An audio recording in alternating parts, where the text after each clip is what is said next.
માધવ તું ઠીક છે? સંસ્કૃતિ, હા અચાનકથી માથું કેમ દુખે છે મારું? તને પાણી આપું તો પાણી પી લે. આ લે. અને મને ઊંઘ પણ આવી રહી છે. કાકા માધવને શું થાય છે? માધવ માધવ શું થઈ રહ્યું છે તને? માધવ ઉઠ. આ કઈ દવા અપાવી છે તમે મારી પાસે એને? માધવ માધવ શું થાય છે માધવ? એ દવા નથી, ડ્રગ્સ છે. શું? તમને કઈ ભાન પડે છે કે નહીં? તમે આટલા નિર્દય કઈ રીતે થઈ શકો? માધવ હવે એમાં હું શું કરું? જન્મથી જ આવો છું. પાપ લાગશે તમને. એ છોકરી, પાપ અને પુણ્ય આ બધું વાર્તાઓમાં ને સાંભળવામાં સારું લાગે. અને એક વસ્તુ ધ્યાન રાખજે કે તારી સાથે હું શું કરી શકું છું ને શું નહીં, મારે તને કહેવાની જરૂર નથી. હવે હું તમારી જોડે નથી. આ પાપમાં હું તમારો સાથ નહીં આપું. તમને તમારા પૈસા મળી જશે. તને શું લાગે છે કે તું મારી સાથે આ ઢીંગલા ઢીંગલીની રમત રમે છે? કે મારે નથી રમવું કહીને તારો ઢીંગલો લઈને તું વહી જઈશ અને હું તને જવા દઈશ? સર, મેં મારું ડિસિઝન તમને કહી દીધું છે. હવે હું આ બધું નહીં કરું. એ તારે નહીં, મારે નક્કી કરવાનું. તમે ગાડી રોકો. ગાડી રોકો તમે. ગાડી તો હવે એના સ્થાને જઈને જ ઊભી રહેશે.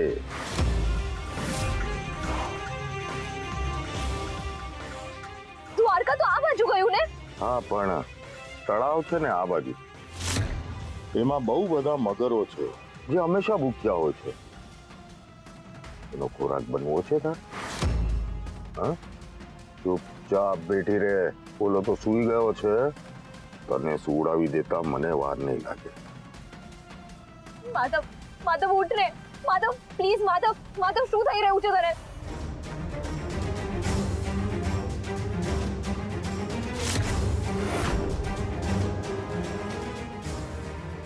કેશવ, હું તમને લેવા આવી છું.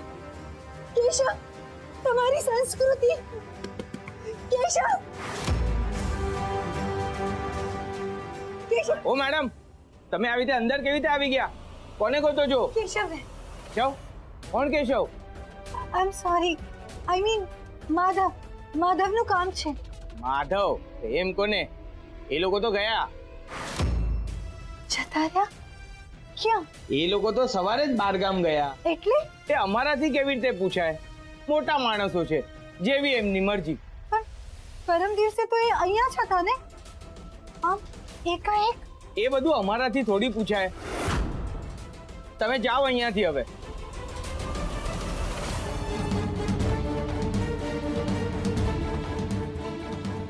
એનો અર્થ એ કે અભિમન્યુને આઈડિયા આવી ગયો હતો કે હું કેશવને લેવા આવીશ ને એટલે એને જગ્યા બદલી નાખી. અરે છાયાબેન, તમે આટલી મોટી વાત છુપાવીશ કેમ? સંસ્કૃતિ ફરીથી ભાગી ગઈ તો આ વાત તમે અમને પહેલા કરી કેમ નહીં? સવારે હું જોવા ગઈ હતી ત્યારે એ હતી. હમણાં પાછી જોવા ગઈ તો એ નહોતી, એટલે મેં તમને તરત કહી દઉં. પણ સંસ્કૃતિ ગઈ ક્યાં? અને મંગળ પણ સવારથી ઘરે નથી. શું? તો પછી મંગળ ક્યાં છે? સવારે 5:30 વાગે એણે મને કીધું કે એ વોક પર જાય છે અને હજી સુધી એ આવ્યો પણ નથી. ક્યાં હતો તું? હા, કીધું તો હતું દાદી, ભાઈબંધના ત્યાં ગયો હતો. કઈ જવાબદારી જેવું છે કે નહીં? તારા લગ્ન થઈ ગયા છે, ઘરમાં શું ચાલે છે શું નહીં એની તો તને કઈ ખબર હોવી જોઈએ કે નહીં? શકુંતલાબેન, શાંત થઈ જાઓ. અરે શું શાંત થાવ ગુરુભાઈ? માયા મને કહે છે કે મંગળને રાત્રે ઊંઘ નહોતી આવતી એટલે વહેલી સવારે ક્યાંક ચાલવા માટે નીકળી ગયો અને આવીને શું કહે છે કે ભાઈબંધ પાસે ગયો હતો. આ શું રીત છે મંગળ? મંગળ, કઈ ચિંતા જેવું તો નથી ને? ના કાકા, કઈ ટેન્શન જેવું. જો મંગળ, જે સાચે સાચું હોય ને એ કહી દેજે. હવે નવા ટેન્શનની તાકાત નથી રહી. મંગળ, સંસ્કૃતિ ઘરમાં નથી, એ પાછી ભાગી ગઈ છે. શું?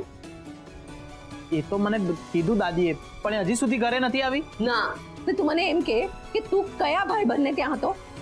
હું જિગ્નેશ ને, ટ્રાવેલ એજન્સી ચલાવે છે ને એ જિગ્નેશ. તું એને મળવા કેમ ગયેલો? ક્યાંક સંસ્કૃતિને ભગાડવામાં મદદ તો નથી કરતો ને? રે દાદી તમે શું કઈ પણ બોલો છો? સંસ્કૃતિ ક્યાં ગઈ, કેવી રીતે ગઈ, શું થયું એની મને કઈ ખબર નથી. તો પછી તું ઓલા જીગલાને મળવા કેમ ગયો તો? સાચું કહું તો સાચું જ કહેવાનું હોય ને મંગળ. પ્લાનિંગ કરો. એટલે હું છે ને માયાને ક્યાંક બહાર ફરવા લઈ જવા માંગતો. લગ્ન થયા એ દિવસની માયા સ્ટ્રેસમાં જ ફરે છે. એટલે મને થયું કે થોડી બહાર ક્યાંક ફરશે તો એને પણ થોડું સારું રહેશે, એટલે એનું હું પ્લાનિંગ કરવા. કરી લીધું પ્લાનિંગ? ના એટલે કંઈક તો પ્લાનિંગ કર્યું હશે ને. ક્યાં જવાનું, ક્યારે જવાનું, કેવી રીતે જવાનું, બોલ. કંઈક તો પ્લાનિંગ કર્યું હશે ને, તો બોલ ને. ફૈબા રહેવા દો ને, જઈએ કે ન જઈએ પણ મંગળે મારા માટે આટલું વિચાર્યું એમાં જ હું ખુશ છું. મંગળ થેન્ક્સ. અને કેમ નહીં જઈએ? જઈશું ને, કોઈક સારી વ્યવસ્થિત જગ્યાએ જઈશું. દાદી ત્યારે સરપ્રાઈઝ છે, કહી દઈશ તો સુરસુર્યું થઈ જશે સરપ્રાઈઝ. સંસ્કૃતિ ગઈ ક્યાં? ડોક્ટરે ચોખ્ખું કહ્યું છે કે એનું ધ્યાન રાખવાનું. આવી રીતે ભાગી જશે તો કેમ ચાલશે?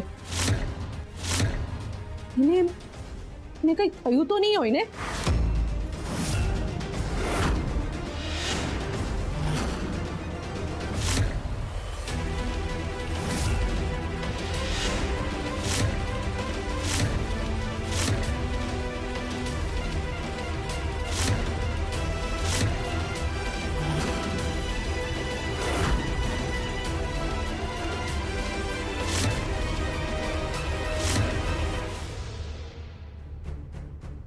ક્યાં મરી ગયો નીરવ? કલાકથી ફોન કરું છું, ફોન નથી ઉપાડતો.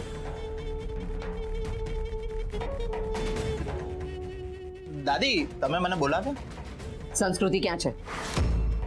જો સાચે સાચું કહેજે મને. સંસ્કૃતિ ક્યાં છે? મને પણ નથી ખબર દાદી, સાચે સાચું કહું છું. હું પોતે એને શોધવા જાઉં છું. ક્યાં જતી રહી આ સંસ્કૃતિ? મેં બહારથી કડી પણ મારી દીધી હતી, તો પછી એ ભાગી કેવી રીતે? નક્કી કોક છે જે એને ઘરમાંથી બહાર જવામાં મદદ કરી રહ્યું છે. કોણ હોય દાદી? હવે તમારી વિરુદ્ધ જવાની હિંમત કોણ કરે? છે એક જણ છે જે પોતાનું ધાર્યું કરે છે. ગુરુ કાકા? તું છે,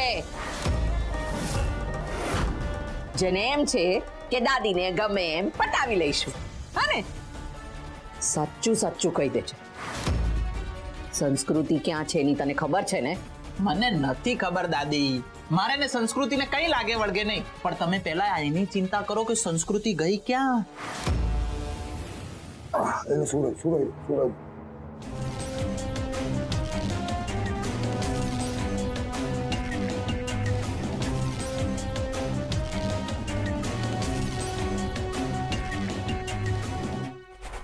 સર પ્લીઝ માધવને જવા દો.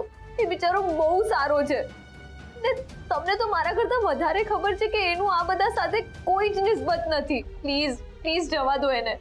અને સર ગીતામાં પણ કહ્યું છે કે એ છોકરી, હું તને પૈસા માધવનું ધ્યાન રાખવાના આપું છું, નહીં કે મને ગીતાના ઉપદેશો સંભળાવવાના. સર હું તમને કોઈ ગીતાના ઉપદેશો નથી સંભળાવતી. સર પ્લીઝ હું ખાલી એટલું જ કહેવા માંગુ છું કે અમને સર પ્લીઝ મને જવા દો. મને આ બધું કામ નથી કરવું સર, પ્લીઝ. કૃતિ, મારે તને હર થોડી વાર યાદ દેવડાવ. આ શું માંડ્યું છે તે? મારે નથી કરવું, મને છોડી દો. હર બે કલાકે તને આમ ઉત્પાત ઉપડે છે કે આમ મારે આ કામ નથી કરવું, નથી કરવું, નથી કરવું. કૃતિ, મારે તને વારે ઘડીએ યાદ દેવડાવવાનું કે તારા મમ્મી કેન્સર હોસ્પિટલના આઈસીયુ વોર્ડમાં પોતાનો ઈલાજ કરાવે છે અને તને એમને મળવાનો, એમનું ધ્યાન રાખવાનો સમય નથી મળતો. તો હવે માણસ રાખવાનો નહીં. તમે તે માણસ બેસાડ્યો છે. હા તો હું શું કરું? હવે એમની દીકરી ઉપર હું 1 કરોડનો દાવ રમતો હોઉં તો મને મારી સિક્યુરિટી તો જોઈએ છે ને. તું જોઈએ તો પૂછી લે તારા મમ્મીને ફોન કરીને. એક મિનિટ, અત્યારે તારા માસી હશે ને ત્યાં, બરાબર? એમને ફોન કર, એમને પૂછ કે બહાર એક માણસ કાળો બુસ્કોટ પહેરીને યમદૂત બનીને બેઠો છે કે નહીં, ને એના હાથમાં દવાની કોઈ થેલી છે કે નહીં. જો ફોન ક્યાં છે તું.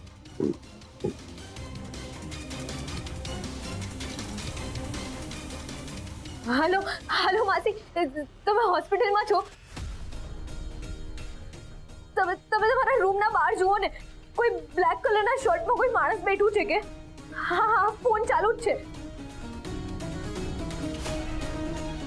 મેં છે ને તારા માસીને એ કહેજે એ માણસના હાથમાં જે થેલી છે ને દવાની, એ થેલીની અંદર ઇન્જેક્શન.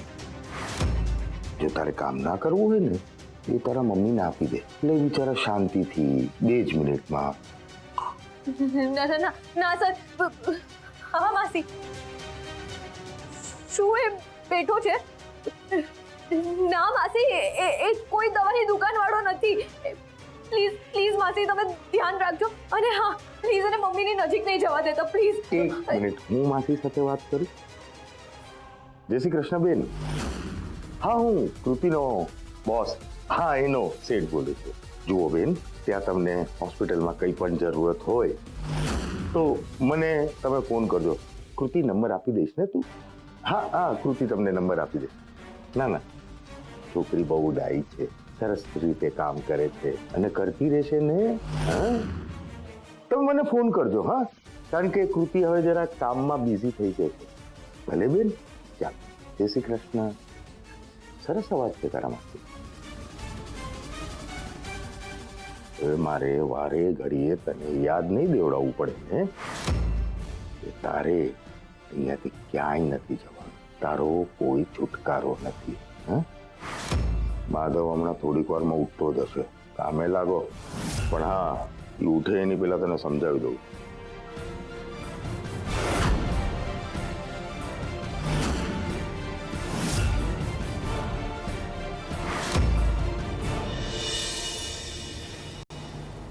દાદી દાદી, મેં દ્વારકામાં બધે શોધ્યું, સંસ્કૃતિ ક્યાંય નથી. ફૈબા ફૈબા, અહીંયા આજુબાજુ આસપડોશમાં દ્વારકા ફરસાણે જ્યાં જ્યાં સંસ્કૃતિને શોધી શકાય ને ત્યાં બધે ફોન કરીને જોયે, પણ એ ક્યાંય નથી. વૈવા, એ કોઈ આડું અવળું પગલું ના ભરી લે તો સારું, નહીં તો આપણે બા અને યમુનાને શું જવાબ આપીશું? ચિંતા નહીં કર સંસ્કૃતિની, એ એવું કંઈ નહીં કરે. વૈવા, તમને ખબર છે એ અહીંયા એકલી છે, એની સાથે કોઈ નથી. ને છેલ્લા કેટલાક દિવસથી નીરવના કારણે મારી અને એની વચ્ચે બોલાચાલી થઈ ગઈ હતી. મને તો વૈવા એક જ બીક છે કે તો મને પણ એ જ છે, એ જ કે આ છોકરીને થઈ શું ગયું છે, કેમ આમ ગાંડાની જેમ વર્તે છે. આવી હાલતમાં જો એને આપણે યમુનાને ભાભીને શું જવાબ આપશું? હા, કઈ સમજાતું નથી. જો ગુરુ, સંસ્કૃતિને કાયમ જ એવું લાગ્યું છે કે મને એનો ઉપર ખાર છે, પણ તું તો મને ઓળખે છે ને. હા, સાચાને સાચું કહેવામાં હું જરાય ડરતી નથી. હવે તું જ કે, નીરવ બદલાઈ ગયો તો મેં જ તને કહ્યું ને, વાંધો નહીં ગુરુ, તું ઐશ્વર્યા માટે આગળ વધ. હા ફૈબા, સંસ્કૃતિ આવે ને એટલે હું એને શાંતિથી પૂછી લઈશ.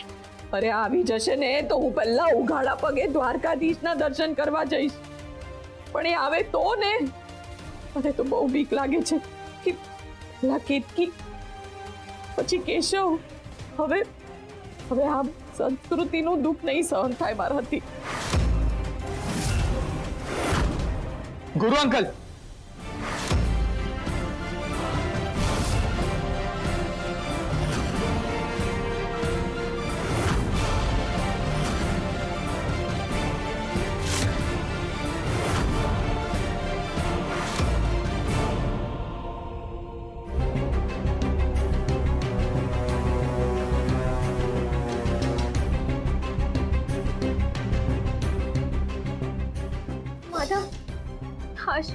હાશ માધવ, તારું થી તને હોશ આવી ગયો. તને ખબર છે તને આમ જોઈને મારી હાલત કેવી થઈ ગઈ હતી?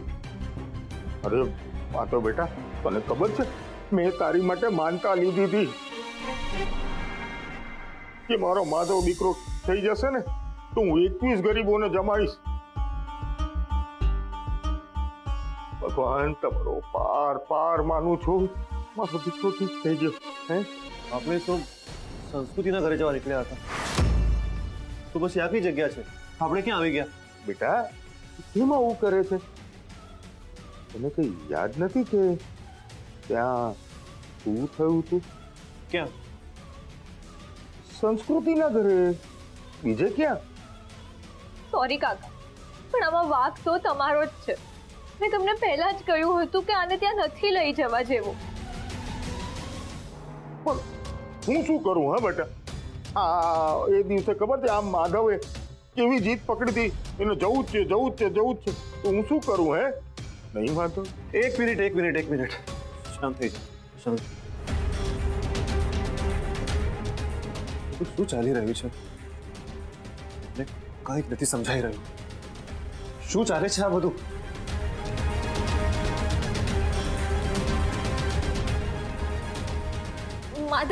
માધવ પ્લીઝ શાંત થઈ જા. તું કેમ આટલું સ્ટ્રેસ લે છે? હવે તમને શું થયું? તમે કેમ રડો છો?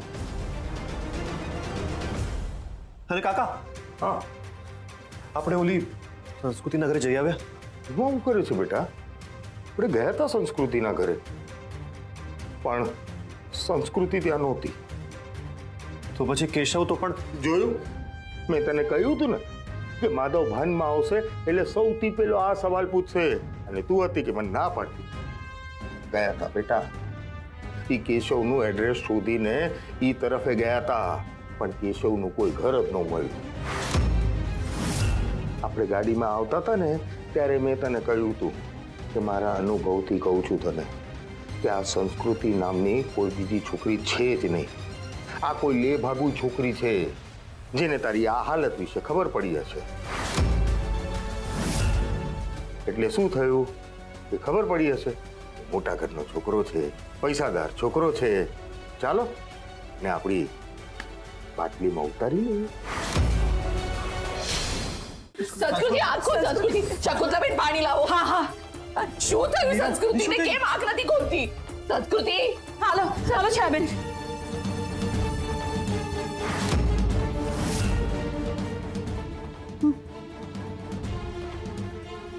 હે દ્વારકાધીશ, તારી સંસ્કૃતિને કઈ ન થાય. સંસ્કૃતિ નીરવ, તું અને સંસ્કૃતિ ક્યાં મળ્યા? રાજકોટ દ્વારકા હાઈવે પર. શું?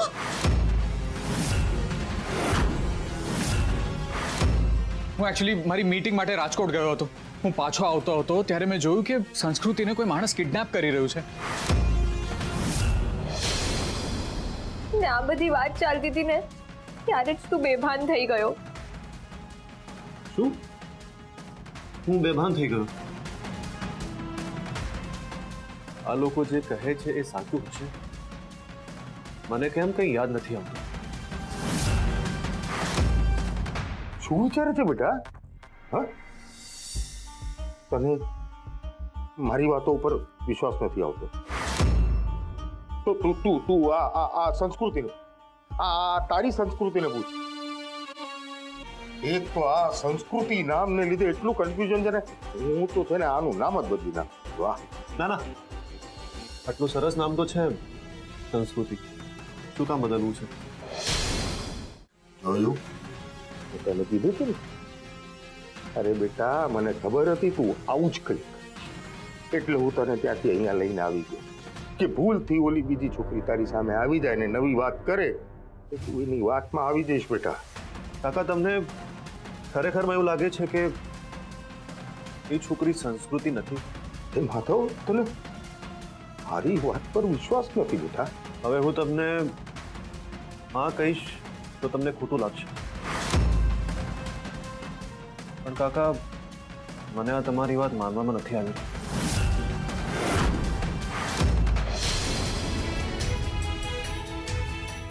અને મને લાગે છે કે છોકરી જ સંસ્કૃતિ છે. જોયું કાકા, જોયું? ફરીથી એ જ સંસ્કૃતિ. હવે છે ને, હવે હદ થાય છે અને આ મારાથી સહન નથી થતું મારાથી આ સહન.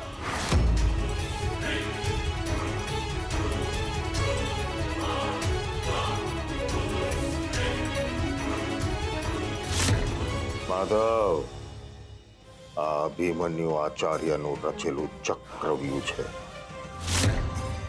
કેટલા પણ ધમપછાડા કરી લે, આમાંથી તું બહાર નહીં નીકળી શકે.